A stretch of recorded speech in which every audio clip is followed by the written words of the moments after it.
আপনি কি এসএসসি 27 এবং এসএসসি 28 এর শিক্ষার্থী ইংরেজি দ্বিতীয় পত্রে জার্নি বাই বোট কম্পোজিশনটি মুখস্থ করতে গিয়ে হিমশিম খাচ্ছেন? একদম চিন্তা করবেন না।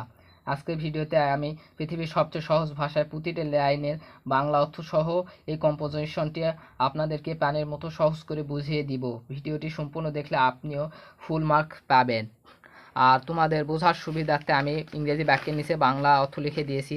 অনেক শিক্ষার্থী আছো যারা বাংলা অর্থ যদি মনে করো একটু ধারণা নিয়ে যেতে পারো, তা মনে করো বানি বুনে লিখতে পারবে। তাহলে ভিডিওটি শুরু করা যাক।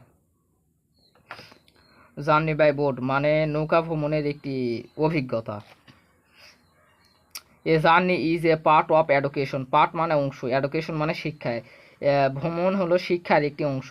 ইট মেক অন ফ্রেশ অ্যামিউজমেন্ট। এটি যে কাউকে প্রফুল্ল ও সতেজ করে। Bangladesh is a riverine country. তোমরা জানো বাংলাদেশ একটি নদীমাতৃক দেশ। Relevantly a journey by boat is a common in our country. প্রাসঙ্গিকভাবে নৌকা ভ্রমণ আমাদের দেশে খুব জনপ্রিয় বা পরিচিত। It has a different taste. এর আলাদা মজা আছে। I had a dream to make a journey by boat. আমার নৌকা ভ্রমণের একটি স্বপ্ন ছিল। Last summer I made a journey by boat with my bosom friend. গত মাসে আমি আমার বন্ধুদের সাথে নৌকা ভ্রমণ করেছিলাম। আর এতে সহজ ভাষায় তোমরা অন্য কোনো ইউটিউব চ্যানেলে ভিডিও পাবে না, তাই অবশ্যই এরকম নতুন নতুন মনে করো কম্পোজিশন, প্যারাগ্রাফ, ইমেলের এই সহজ ভাষায় যদি তোমরা ভিডিওগুলো সবার আগে পেতে চ্যানেলটি সাবস্ক্রাইব করো। উই এনজয়েড মানে উপভোগ করেছিল, মানে পাস্ট ফর্ম। এটি আমরা উপভোগ করেছিলাম। On on day my village friend invited মানে আমন্ত্রণ করেছিল, আস মানে আমাদেরকে, টু হিজ হাউস তার একদিন আমার গ্রামের বন্ধু আমাদের তার বাড়িতে দাওয়াত দিয়েছিল। উই অ্যাগ্রিড মানে রাজি হওয়া। উই অ্যাগ্রিড টু গো আমরা যেতে রাজি হলাম। It was about 3 mile far away এটি ছিল প্রায় 3 মাইল দূরে। আর এই মুহূর্তে তোমরা যদি কোনো সমস্যা মনে করো কনফিউশনে ভোগো, তাহলে অবশ্যই কমেন্ট করবে। যারা কমেন্ট করবে তারা মনে করো 100% গ্যারান্টি রিপ্লাই পাবে। উই হেয়ার্ড মানে মনে করো ভাড়া করা। এ বোট আমরা একটি নৌকা ভাড়া করলাম। নেক্সট মর্নিং উই রিসেট মানে পুষা। Next morning we reset the ঘাট পরের দিন সকালে আমরা ঘাটে পুষলাম। উই গট অন আওয়ার হাট বোট আমরা আমাদের ভাড়া করা নৌকায় উঠলাম। উই টুক ক্লোথেস মানে কাপড়। উই মানে আমরা, টুক মানে নেওয়া, মনে করো ক্লোথেস মানে কাপড়। Snacks and camera with us সাথে কাপড়, জল, খাবার ও ক্যামেরা নিয়েছিলাম। We had drinking water to আমাদের সাথে খাবার পানীয় ছিল। দ্য ডে ওয়াজ সানি মানে মানে রোদ উজ্জ্বল দিন ছিল। দ্য ওয়েদার ওয়াজ ফাইন মানে আবহাওয়া ছিল ভালো। ইন এ ওয়ার্ড এক কথায়, এভরিথিং মানে সব কিছু, ফেভারাইট আস এক কথায় সব কিছু আমাদের অনুকূলে ছিল।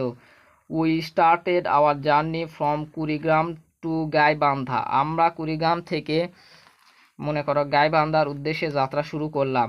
The river was very big মানে গভীর। নদীটি ছিল খুব বড় বা বড়। আর গভীরের ইংরাজি হলো ডিপ মানে গভীর। The boatman was expert and experienced ম্যাচই দক্ষ ও অভিজ্ঞ ছিল।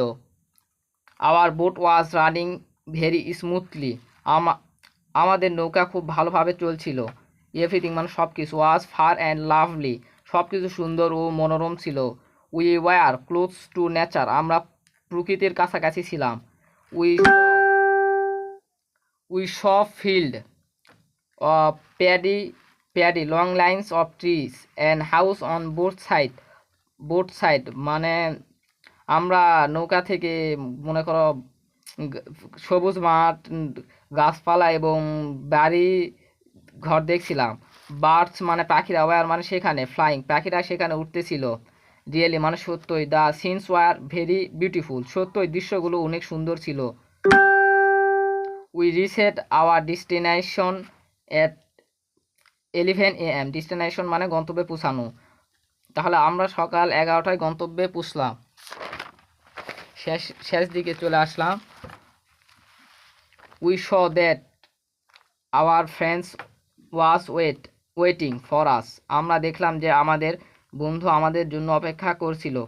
আর এই মুহূর্তে ভিডিওটি শেষ হয়ে গেল। যদি ভিডিওটি তোমাদের ভালো লাগে অবশ্যই লাইক করবে, এবং তোমরা যদি কোনো কনফিউশনে ভোগো তাহলে অবশ্যই কমেন্ট করবে, কারণ কমেন্ট করলে 100% গ্যারান্টি তোমরা রিপ্লাই পাবে। আর চ্যানেলে যদি নতুন হও অবশ্যই চ্যানেলটি সাবস্ক্রাইব করবে, কারণ এরকম সহজ ভাষা আর কম্পোজিশনের ভিডিও পরবর্তীতে এই চ্যানেলে আপলোড করা হবে।